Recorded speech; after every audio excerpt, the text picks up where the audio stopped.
as kings and queens. That's right. Hello and welcome to TTALK101. I'm your host, Kennidi Monroe. On this week's episode of Trans and the Ballot Box, we talk about what it is that you need to do when you go into the ballot box or when you fill out your ballot this coming November 3rd, when we all go in to vote, not just for our president, but for our state representatives, our local representatives, and our president. So please be informed right here on this week's episode of Talk 101. Stay tuned. We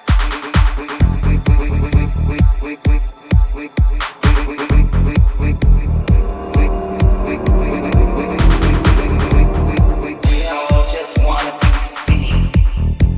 We're all beautiful kings and queens. We all just want to be seen. We're all beautiful kings and queens. Hello, everyone. So this week in deciding what I was going to talk about, sometimes subjects are hard for me to come by. I kind of just wait till they come into play.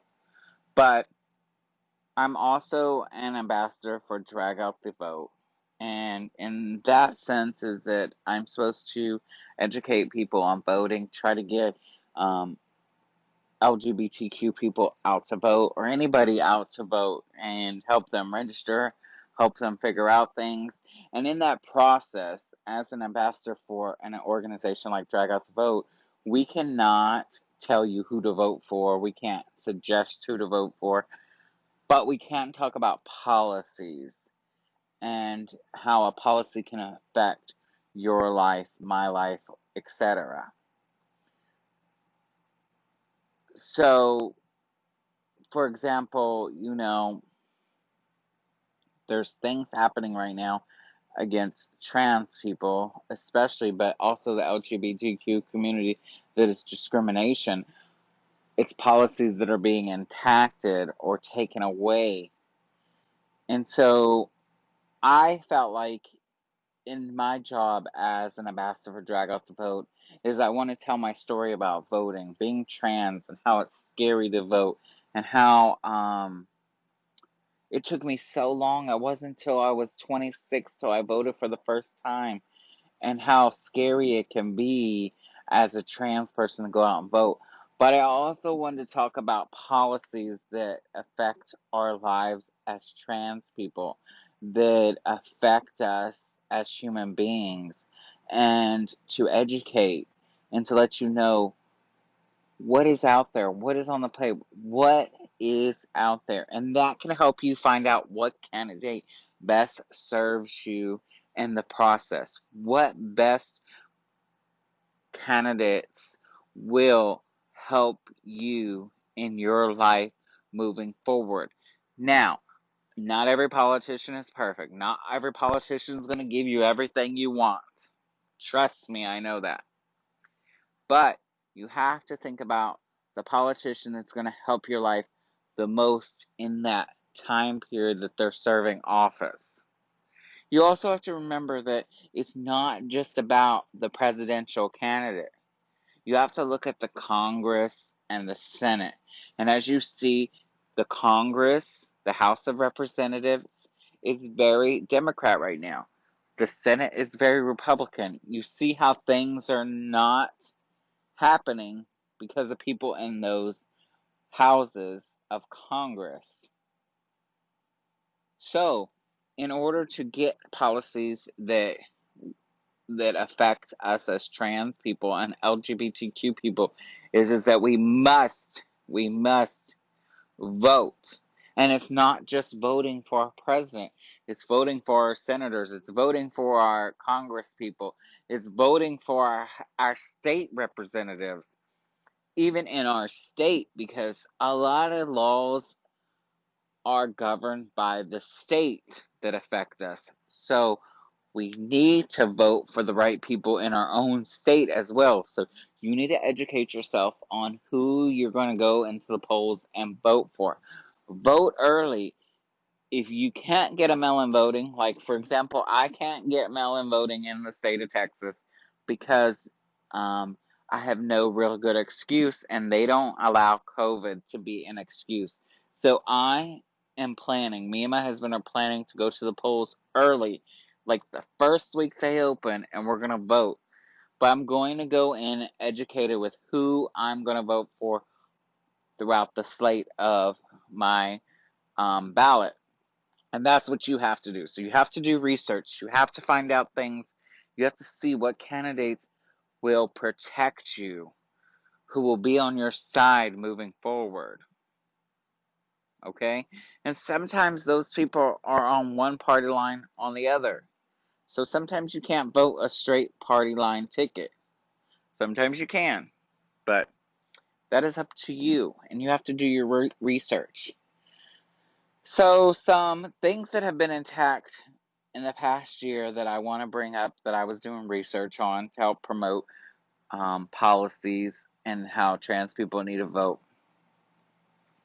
July 23rd, 2020, the Department of Housing and Urban Development formally announced the rollback of a previous rule that protected transgender people from discrimination by homeless shelters and other housing services receiving federal funds. Now, this this is dear to my heart for the simple fact that I was homeless. I never went into a housing authority because I didn't want to get there. But if I would have went down the slope I was doing and didn't do the things that I did to try to get myself out of that slope, um, I would have been in a housing place, and I would have had to rely on not discriminating against me because I was transgendered. And so many trans people are kicked out of their homes and have nowhere to go, and they're stuck in a housing environment.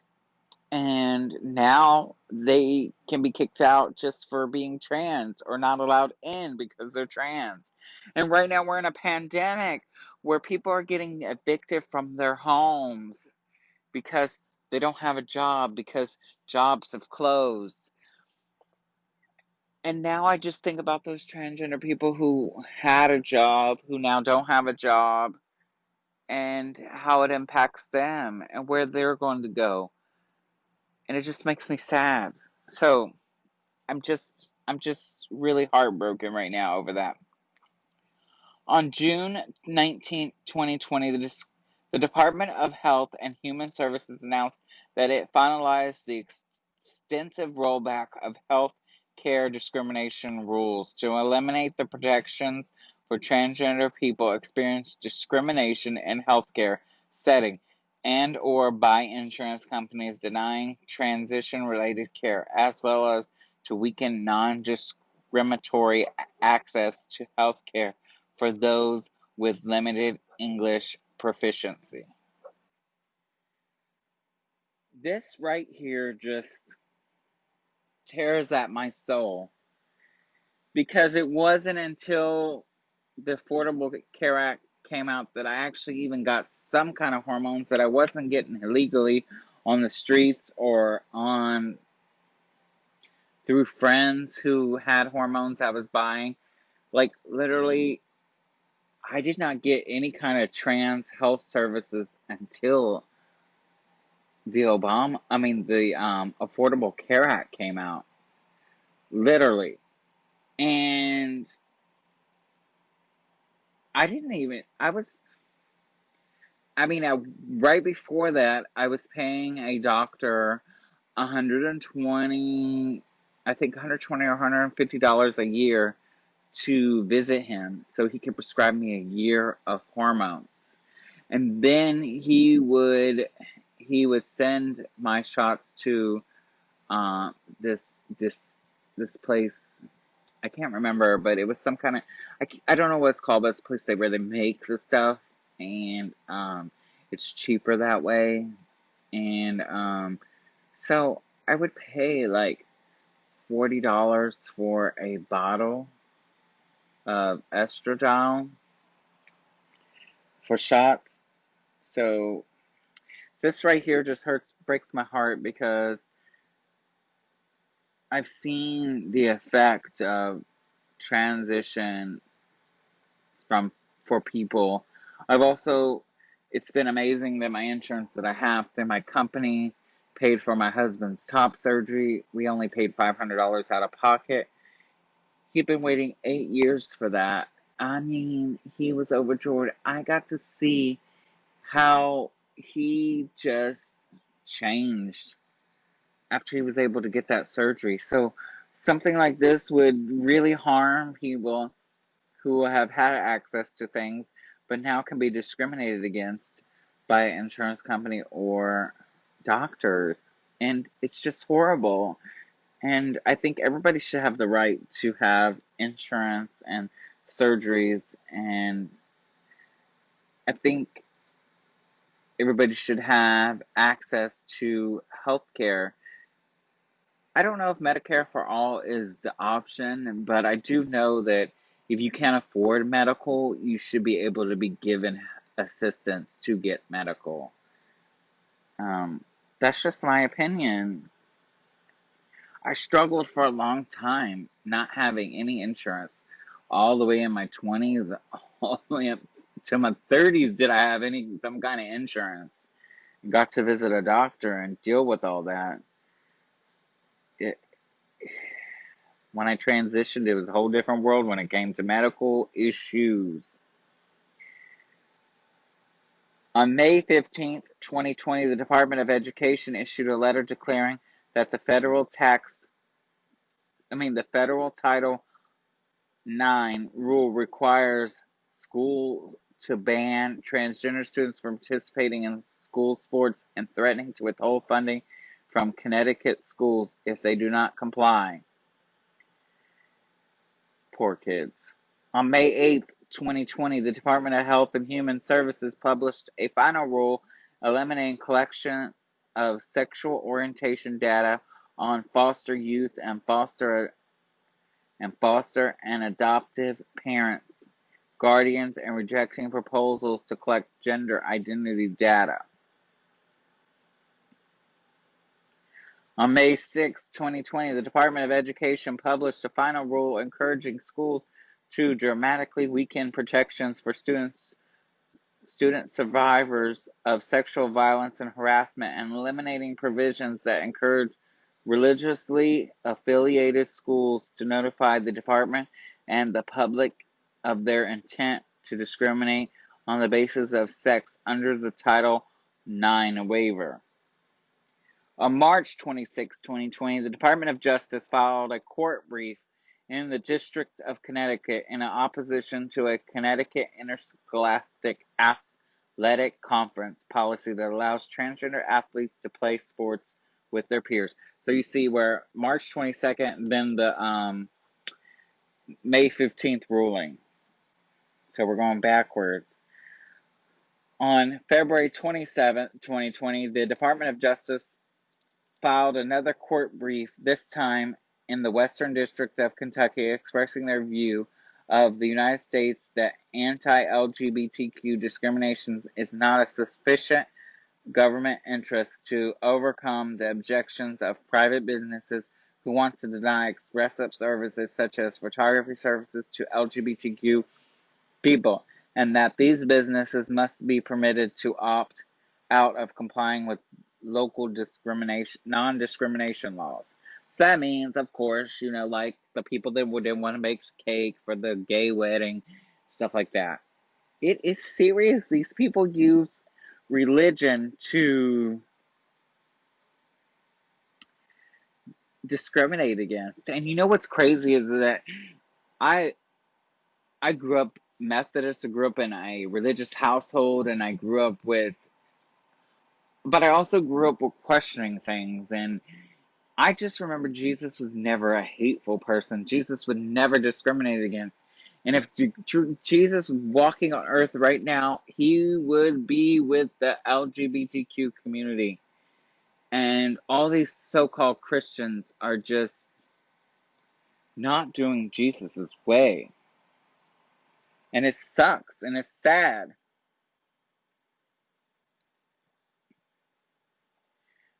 January 16, 2029, federal agencies, departments of agriculture, education, health and human services, homeland security, housing and urban development, justice, labor, and Veterans Affairs, and the U.S. Agency on Internal Development all proposed rule changes that would eliminate the rights of people receiving help from federal programs to request a referral if they are concerned on a problem with faith-based provider, to receive written notice of their rights, and would encourage agencies to claim religious exemption to deny help to a certain people while receiving federal funds.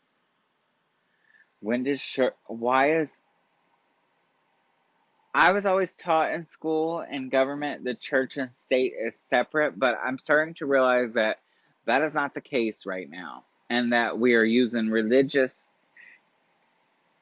ideologies to discriminate against, and only Christian ideologies, not other religious ideologies. So this is just flat out crazy. So why I'm telling you these things is because I want you to be informed when you go to the ballot box, and when you get that ballot in the mail. I want you to be informed on who you're voting for, who protects you, who wants your best interest. Pick them. Let your voice be heard this year. Let them know what it is that you want. I know for a long time I thought, oh, my vote don't count. But it does count. And we have to be strong and be heard. And we have to let people know that us LGBTQ people are here and we're here to stay. And you can't scare us. You can't make us feel scared. And we have to show you that you can't serve us if you can't protect us.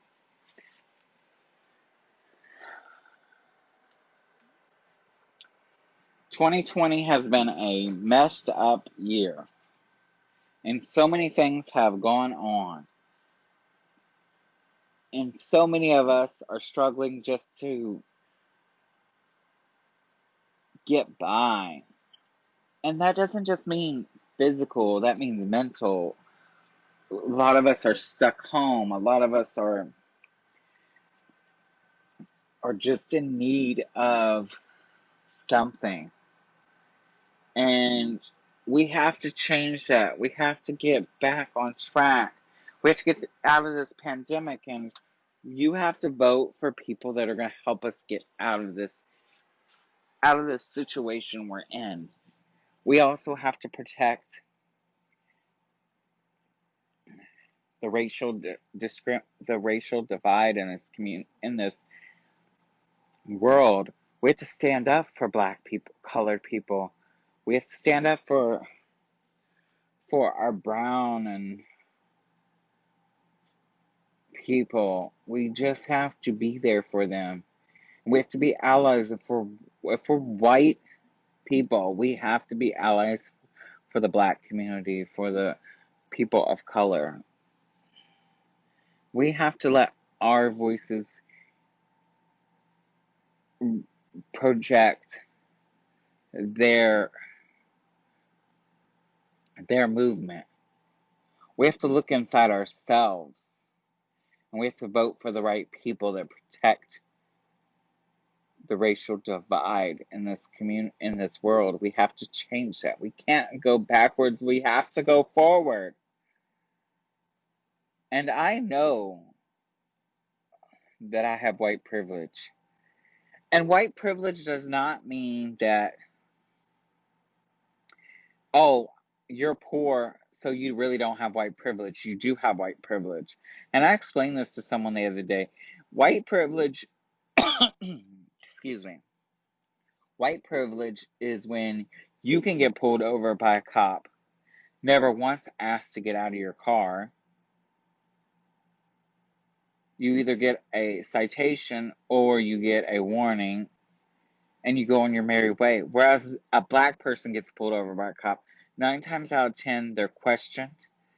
They are, and a lot of times they're pulled over for no apparent reason.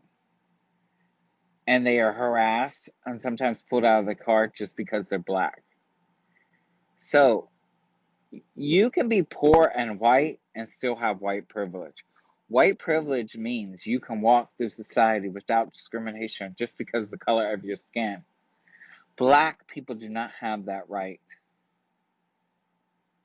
Black people can't walk out of their house. Many black people walk out of their house every day in fear of what is ahead, especially young black men. So when we go to vote, we have to think about those things. Because until Black Lives Matter, all lives can't matter. That doesn't mean your life is less than a black person's life. It just means black lives do matter, and we have to project that. And we have to project that in the voting booth. So I want to thank you so much for coming on this journey today. I know it was a little short, but I wanted to get this message out that we need to vote. We need to be proactive. We need to know what we're voting for. We need to do research before we vote. We need to see what person is going to be there for us in the government. And it's not just about the presidential race, it's about our state representatives, it's about what's happening in our state. It's also about our House of Representatives. It's also about our Senate. So you have to think of all those things when you go into the voting poll. You have to research, find out who is in your area, who is on the ballot. Find out what they want, what they will do, what their stance is on LGBTQ people. And look at that when you go voting, okay?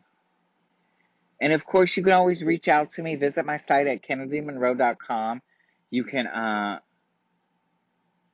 go to the contact page and send me a message. You can also follow me on any of my social media at Kennedy on Instagram, at Kennedy Monroe on Facebook and Twitter and TikTok, all those sort of places. Please reach out to me.